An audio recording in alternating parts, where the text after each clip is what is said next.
Hello, everyone. It's a privilege to be with you again today.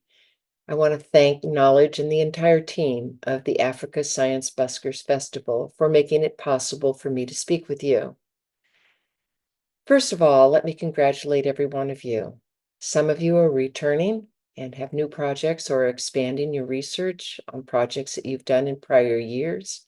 Some of you are new. And to all of you, I want to congratulate you on your brilliance and your courage in bringing your projects forward. Today marks a very special occasion for the Broadcom Foundation. We are celebrating 15 years of work around the world, and one of the flagships of our work is the Africa Science Buskers Festival. We're so proud to be sponsors and to share our excitement for your future and to participate in this festival. So again, congratulations to Knowledge and to everyone involved in making this a special day. Before I get into those remarks, let me tell you a little bit about Broadcom Corporation and Broadcom Inc. Broadcom Corporation was founded by Henry Samueli many years ago and ultimately became Broadcom Inc., which is an international semiconductor company that specializes in communications semiconductors. Broadcom Inc. is world renowned for the work that it does in placing wonderful technology into your cell phones, your computers, across your internet, pretty much everything you touch. Broadcom Inc.'s motto is connecting everything. Broadcom created the Broadcom Foundation with the mission of advancing STEM and creating opportunity. When we created the foundation, we wanted to do something that was significant, and we decided to do it in science fairs and science festivals. Why? Because all of you are participating in a program that allows you to practice the 4 C's: critical thinking, communication, collaboration, and creativity. I'd like to speak with you briefly about something that really isn't about science at all. It's about where I think you want to be in the world as future leaders of the next generation of scientists and engineers. Behind me, many of you may know this image. This is an image of the ancient ruins of Great Zimbabwe. It actually has a very special place in the history of Zimbabwe. It's ancient and present history. And a soapstone bird that was excavated from this site actually appears on the flag of Zimbabwe as a memory and a monument to the greatness of this wonderful country and its incredible history. Great Zimbabwe was part of the landscape and economic health of Africa for many, many, many centuries. During that time, it was a center for trade and culture. It was a place where mining and other industries were cultivated. The stonework here is unique in that it is made without mortar. Every rock and stone is fit just so in order to allow these edifices to remain in place over the centuries. It's one of the great wonders of the world, and it's named as a UNESCO World Heritage Site. It is the largest and most spectacular monument outside of the pyramids of Egypt. Now, why do I bring this to your attention? Many of you may have learned all about this in your history class. But the reason I bring it to your attention is that it is a symbol of a society that ultimately declined and a society that went away. There's a lot of mystery around Great Zimbabwe. Many things are not known about it. But we do know that the society collapsed. Now, there are a number of reasons why that may have occurred. It may be that the trade dried up. That was going on as far away as China. It may be that there were changes in the mining, and there was no more gold to excavate and to make available in trade. Or it may have been due to climate change. Now, climate change is nothing new. We think about it in terms of some of our modern challenges that are man-made.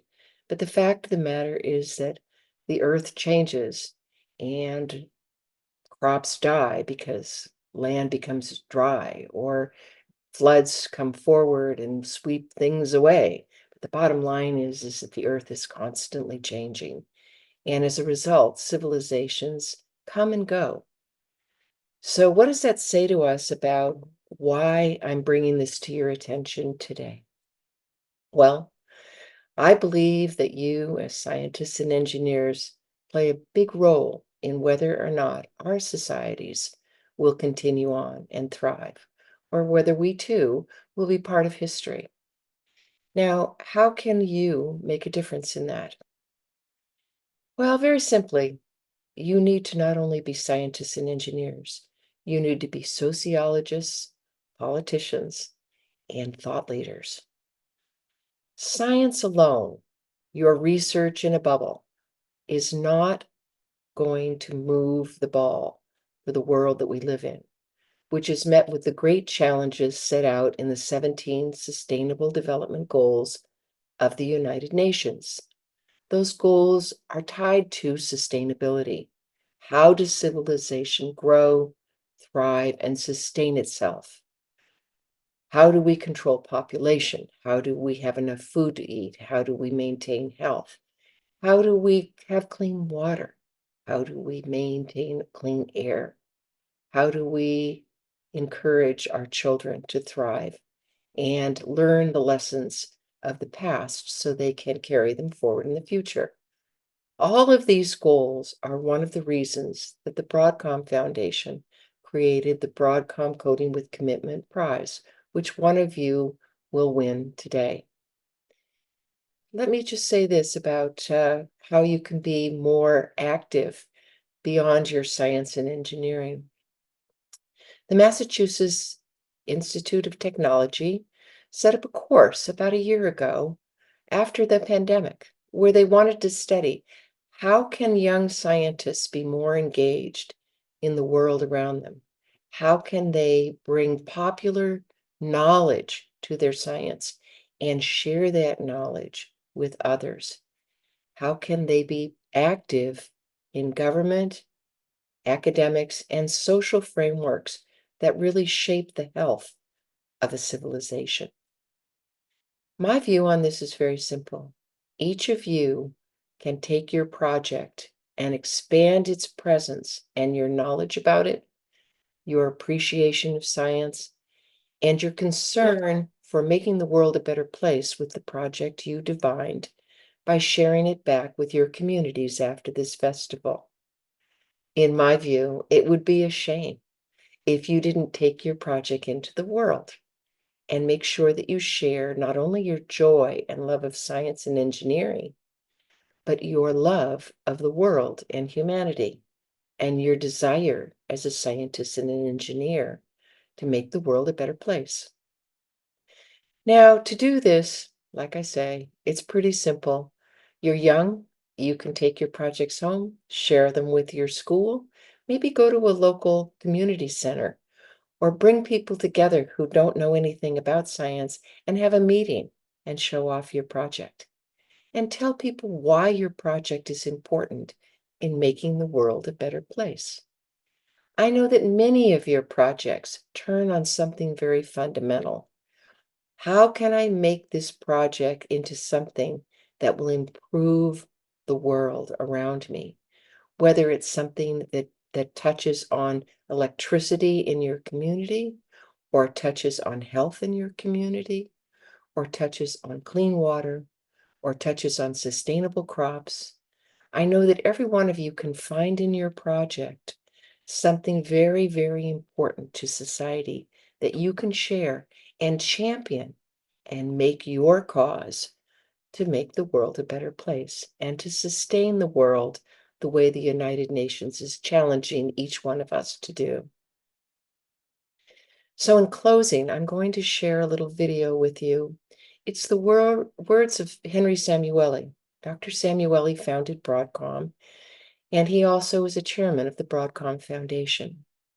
He gave a speech in Israel several years ago that I was privileged to attend when he received the academic honor and title of honorary doctorate Both he and his wife received this honor from Tel Aviv University, a great research university in Israel. Dr. Samueli shares his view about the importance of what science and engineering means, and I'm sharing it with you in closing today, along with our congratulations from the Broadcom Foundation for a job well done by all of you. Take your good works into the world, share your thoughts, your ideas, carry forward a social cause around science and engineering so that we can have a strong and sustainable community in the future. Just as in the US and most countries around the world, there is a large underserved population that does not always have access to the same opportunities as the rest of society.